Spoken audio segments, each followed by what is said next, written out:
Shalom, first and foremost. Honor and praise, honor and glory to Yahweh, Bahashem, Yahushai, Bahashem, Krakodas.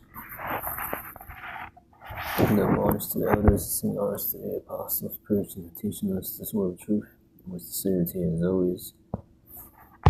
Without further ado, we're just going to get into this lesson here. This article is entitled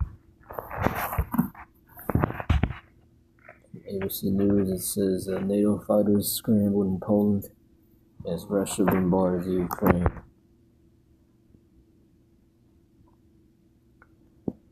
NATO fighter jets were scrambled and air defense systems put on alert in Poland in response to Russia's latest overnight drone and missile strikes in Ukraine. The Armed Forces Operational Command in Warsaw said in a series of social media posts. Fighter jets have been scrambled and ground-based air defense systems as well as radar reconnaissance systems have reached a state of readiness, the command said in a post to X.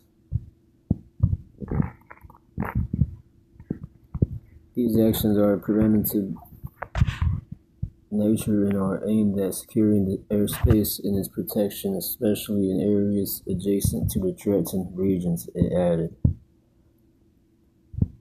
The alert lasted for just under 4 hours, after which the command said the fighters and air defense systems had returned to standard operational activities. No violations of Polish airspace were observed, a follow-up post to X said. So this is all leading up to, once again, the end of this kingdom here.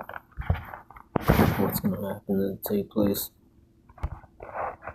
And from Politico, this article says how Russia keeps raising an army to replace its dead.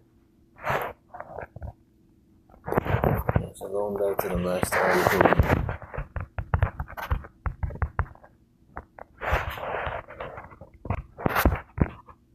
Into NATO. This is Revelation 17 and 16.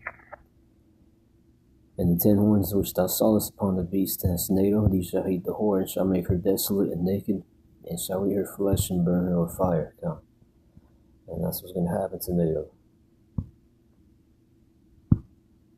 I mean, that's what NATO's going to do to America. Because the war in Ukraine, Russia's fighting against Ukraine, and the U.S. has been funding Ukraine, especially Biden.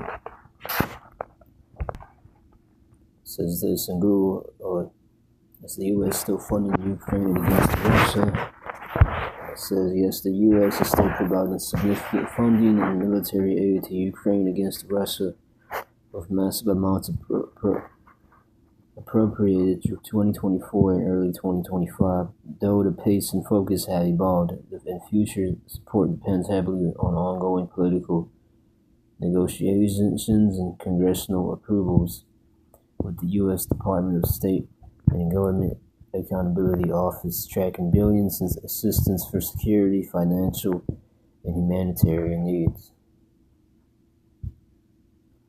Massive scale, the U.S. has committed the largest share of aid globally, with estimates reaching over $180 billion in total appropriations by mid-2025, including military equipment, financial support, and humanitarian aid.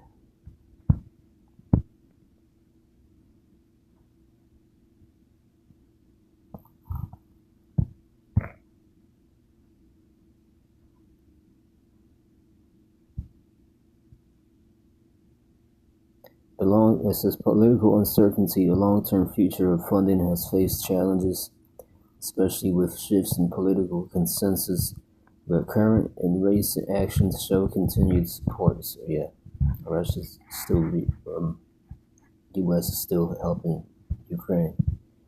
In short, U.S. funding remains a crucial lifeline for Ukraine, even as debates and political hurdles persist.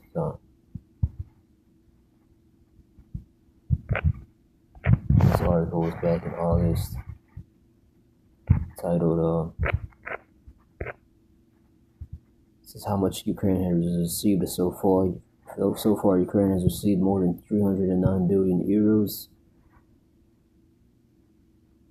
or 360 billion in military, financial, and humanitarian aid, according to Cairo Institute. Military aid is 150 billion.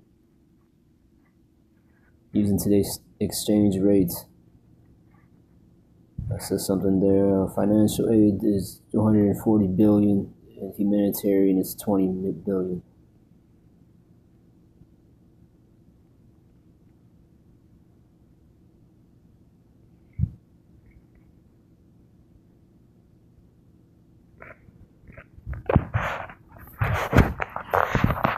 Again, I would have to say this to make a point.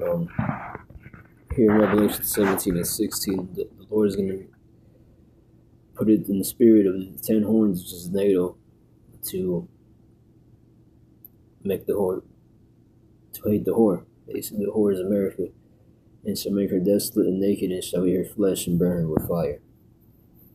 Fire is going to be their thermonuclear destruction.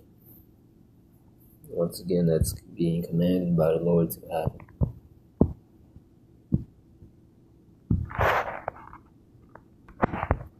So going back to this, for Russian men in war now, it advertises itself like any other job. Offers for frontline contracts appear on the messaging apps Telegram alongside group chats and news alerts, promising signing bonuses of up to 50,000, life-changing money in a country where average monthly wages remain below 1,000. The initiatives go beyond cash with pledges of debt relief and free child care for soldiers' families and guaranteed university places for their children. Criminal records, illness, and even HIV are no longer automatic disqualifiers for many men with little to lose. The front has become an employer of last resort.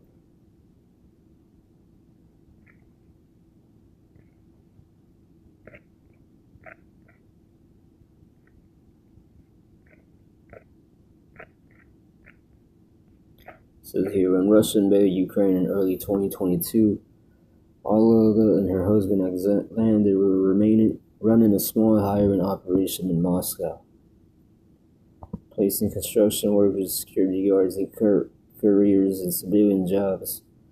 About 18 months ago, they pivoted to something far more lucrative by Russia's main classified ads platform, recruiting firemen, drone operators, and other soldiers for the war.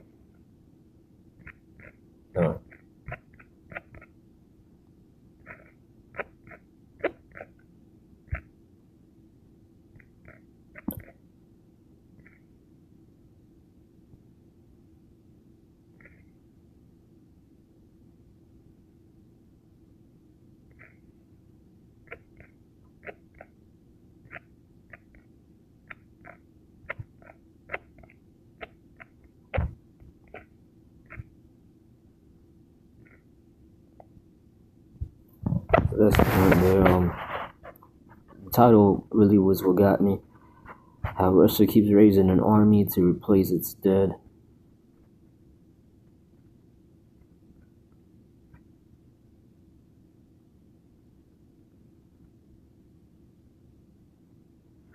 So its military is growing, and it's scaring European leaders. That's NATO, and what its growing army might do next. Going back to Ezekiel 38.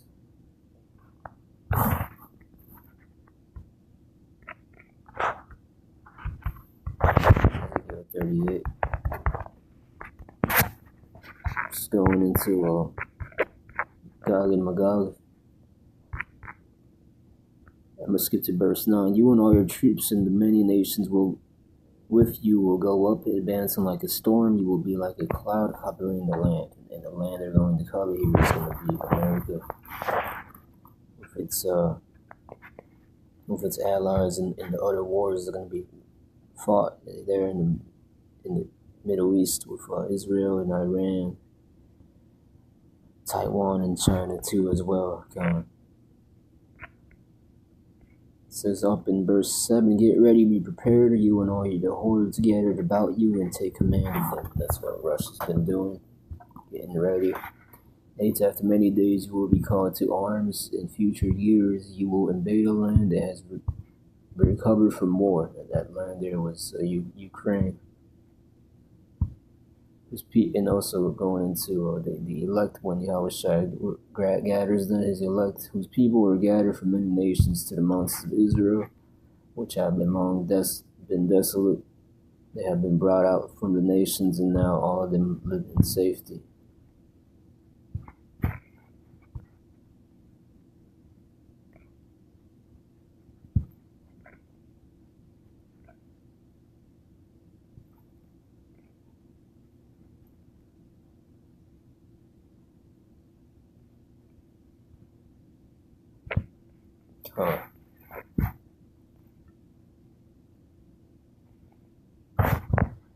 Ezekiel 38:1. The word of the Lord came to me, son of man, set thy face against Gog, the land of Magog, the chief prince of Meshech and Tubal. Meshech is Moscow, Tubal is the ancient way of saying Turkey. This article here reads, tracking U.S. and NATO support for Ukraine, full breakdown.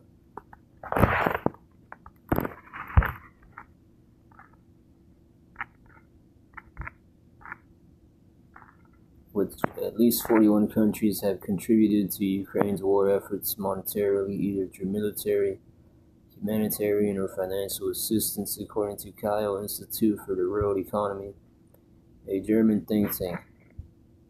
Military assistance includes weapons, equipment, and financial aid for the Ukrainian military. Humanitarian relief covers medical, food, and other items for civilians, while financial assistance comes in the form of grants, loans, and guarantees.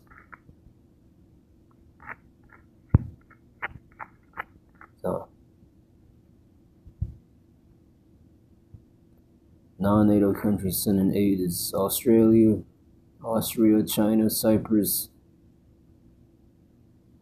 India, Republic of Ireland, Japan, Malta, New Zealand, South Korea, Switzerland, and Taiwan.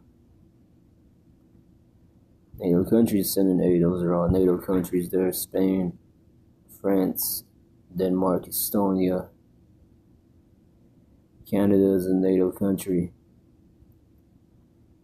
The US is considered NATO. UK, Germany, Greece, France, Hungary.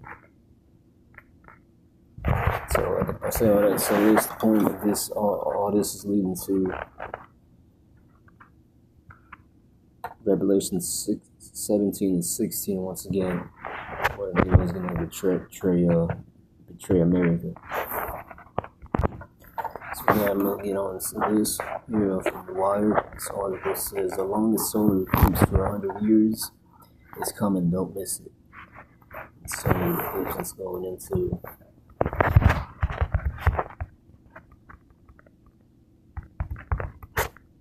WW3.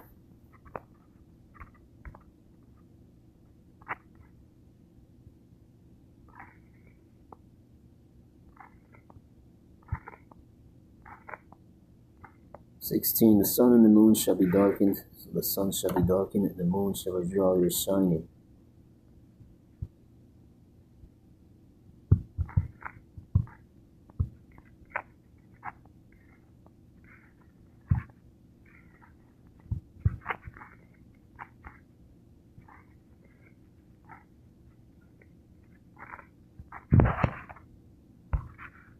Let's look at WW2 verse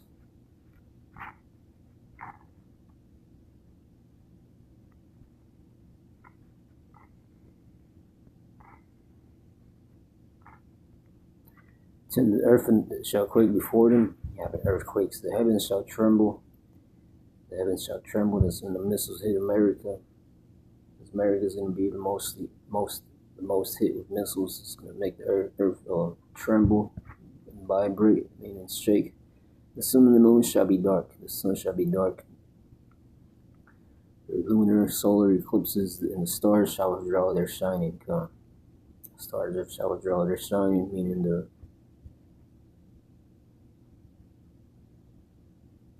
It's going into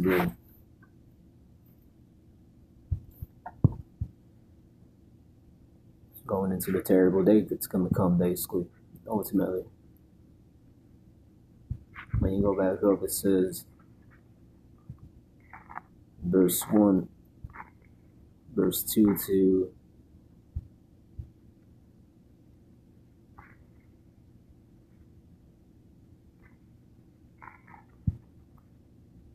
9 goes into, it's describing the missiles, describing the thermonuclear destruction. Verse 11, if we continue on in verse 11, we just read verse 10, it says, "And the Lord shall utter his voice before his army." It's going to be the chariots, for his camp is very great. The camp is going to be Yahweh's camp. The angels, for he is strong, that executeth his word. For the day of the Lord is great and terrible, who can abide? And verse 1 tells you the similar thing, that who shall abide? The day, for the day of the Lord cometh, for it is nigh at hand, and it's close. 2, a day of darkness and gloominess, a day of clouds and thick darkness, as the morning spread upon the mountains, and the great people and the strong. There hath not been ever the like, neither shall be any more after it, even to the years of many generations.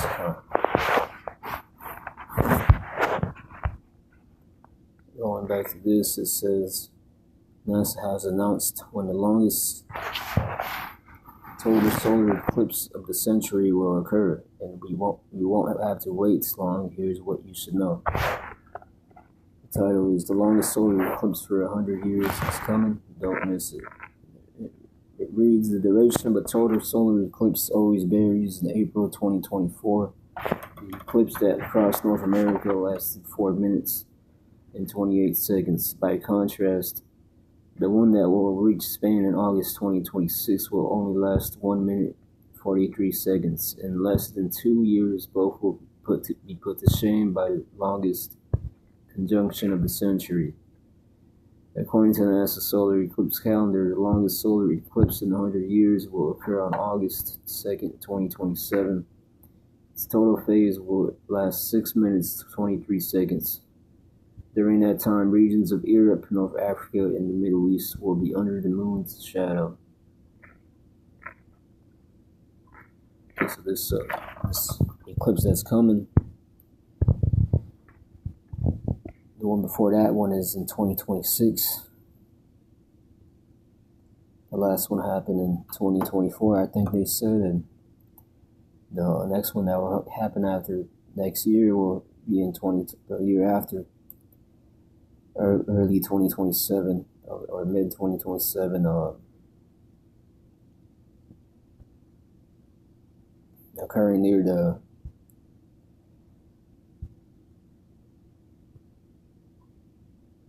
Europe, the European nations over there, and part north of Africa and the Middle East.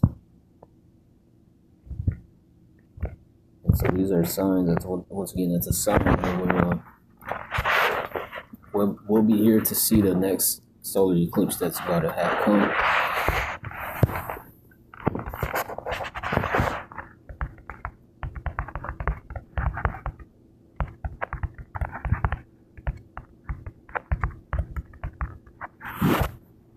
The last one occurred in April.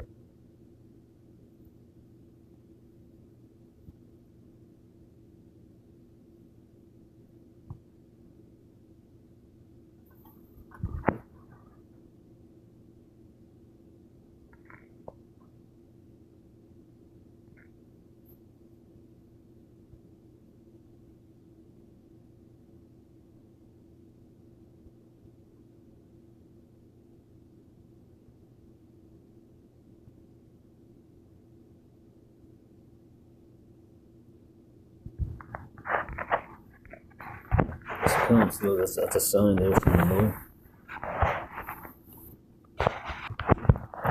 Going back to this third war, though, it says this from Reuters reads, "Iran holds drones in Gulf, firing ballistic cruise missiles at simulated targets." So Iran, this was on December 5th. This was last Friday. Iran's Revolutionary Guards Navy fired ballistic and cruise missiles at simulated targets in the Gulf on Friday during a 2-day military exercise aimed at countering foreign threats, state media reported.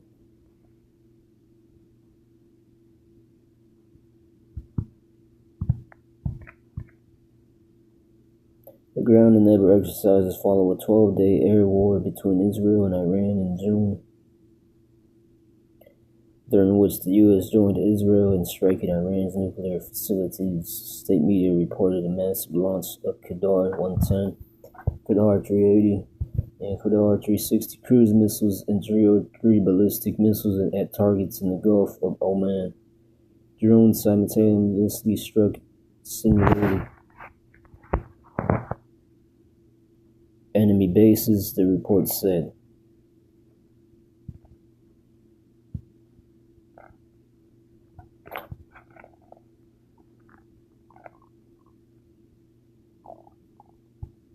The West sees Iran's ballistic missiles both as a conventional military threat to regional stability and a possible delivery mechanism for nuclear weapons should Tehran develop them.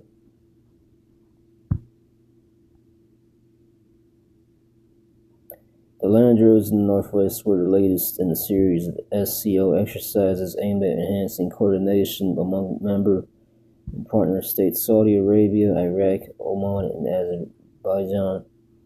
Also took part in the cross-border counterterrorism exercises. Notice it says Saudi Arabia, Iraq, Oman, and Azerbaijan.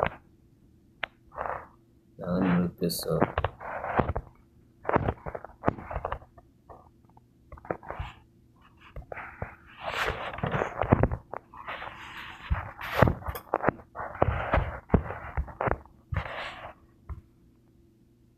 There's Saudi Arabia in the map.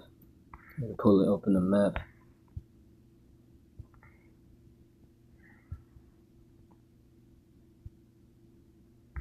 There's Azerbaijan near Iran and Iraq closer near Iran.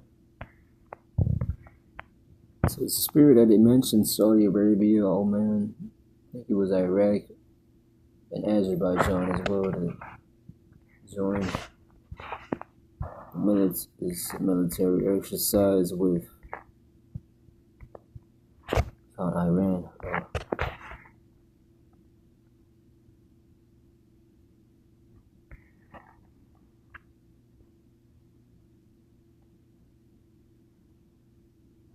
Iraq joined.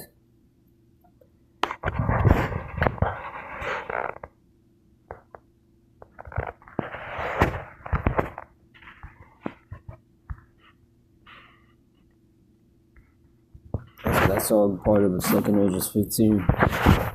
Going that up here in this prophecy here. The Middle Eastern nations basically in the Arabian Peninsula.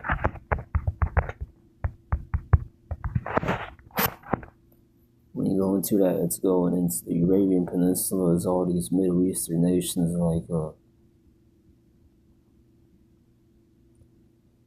near it's the largest peninsula in the world. The word peninsula goes into arid deserts.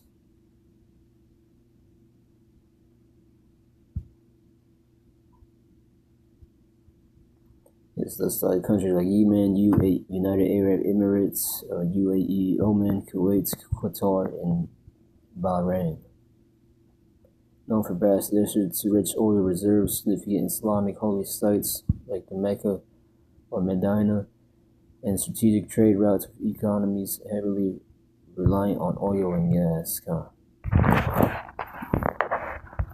So anyway, second Esdras 15 though, the point, going back to the point, second Esdras 15 and starts in verse 30. Also the Carmonians raging in wrath.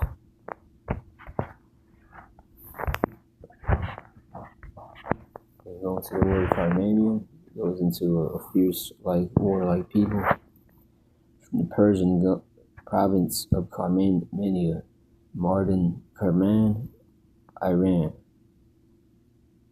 Known from texts like the Bible, second Esdras, and Greek historians Herodotus for their and Strabo for their martial skills, unique customs like head hunting, cannibalism, and association with Persian armies serving as subjects of the Achaemenid Empire. They were famed for bravery, associating with dragons, and their land was a key Persian satrapy, noted for its rugged terrain and fertile parts, eventually seeing Hellenistic influence. So that's a term that goes back to so that's a term that goes all the way back to around the Esdras time. The Carmonians. So this prophecy is going into the Carmonians. When you jump up to get some context, it says in verse 28, "Behold, an horrible vision and appearance thereof from the east. It's east of Israel." Once again, that's the Arabian Peninsula. The largest peninsula were in the desert with all these Arab Islamic nations. And that place was far more prominent when the Babylonians and medieval Persians were in power. But they're not in power now, so they're just they're a more minor nation, but if they were to get together, they would be more powerful and probably even defeat the West and its allies or whoever wants to fight with them in a real war. But that's what it says is going to happen anyway. And in 28, "Behold, a horrible vision and the appearance thereof from the east, where the nations of the dragons of Arabia shall come out with many chariots," modern day vehicles. Chariots were what they used to ride back in that time in the ancient world. This was written. Chariots were still a huge thing. And the multitude of them shall be carried as the wind upon earth, that all they which hear them may fear and tremble. So one day there is going to be a major war that pops off in the Middle East. The second Esdras 15 here is just describing it more into detail, starting in the 28th verse, second Esdras 15. I'm on 30. So it says in 29, that all they which hear them may fear and tremble. So these people are going to be fearing and trembling. Also the Carmonians raging in wrath shall go forth as the wild boars of the wood. The Carmonians raging in wrath. I'm going to look this up here.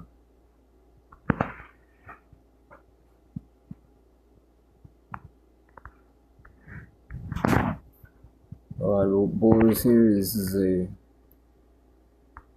wild boar is a hairy, omnivorous mammal native to Eurasia and North Africa.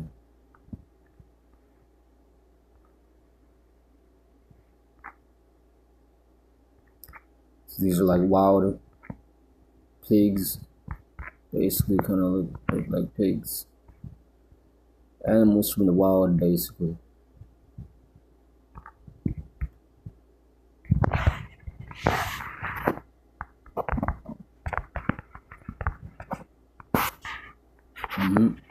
Wild boars here, basically, which symbolize the ferocious. Second Esdras 15, wild boars symbolize the ferocious Carmonians or Carmonians, a people described as raging in wrath, emerging from forests with great power to attack others, specifically the dragons.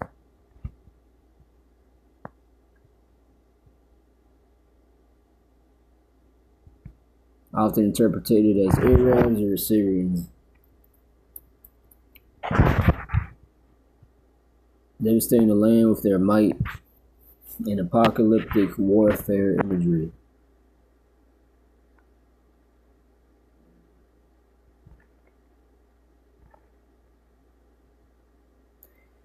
It says, action with great power they battle and devastate parts of the Assyrian Arabian lands. Part of Second Esdras, also known as 4 Ezra, an apocalyptic book in the Apocrypha foretelling the future conflicts and judgments. So they also bring the verse, 2nd Esdras 15 and 30. Also the Carmonians, raging in wrath, shall go forth as wild boars of the forest, and with great power they shall come and engage them in battle, and shall devastate a portion of the land of the Assyrians with their teeth. So the Carmonians are the Assyrians once again, the Iranians. They're the same people actually. They went off on this here. They said that they are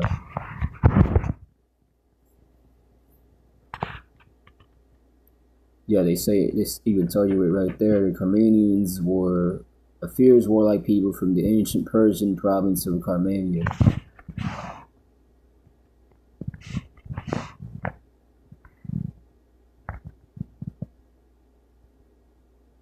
Here they say symbolize the Carmonians, the ferocious Carmonians. Because back in that time when Ezra wrote this, the Medo Persians were in power, and they were known for being ferocious, the most ferocious superpower of the world, because they got there through a powerful military. That's why when you get the movie 300, in that time of space when that was happened in history, the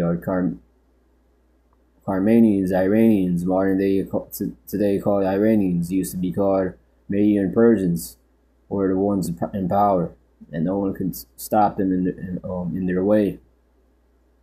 That's why Leonidas got defeated, and it ultimately had to take Alexander to spirit his prophecy to come and defeat them. Darius later on. But they went off here because they said,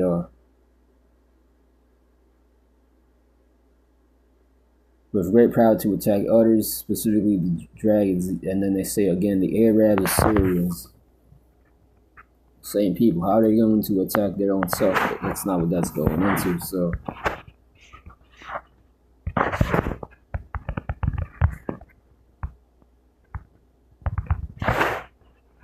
let's get this in the GNT. 2nd Esdras 15 and 30. See if this one is better. The Carmonians will come out of the forest in a fierce rage like wild boars, advancing in full strength to attack the dragons. With their tusks, they will tear up a large part of Assyria.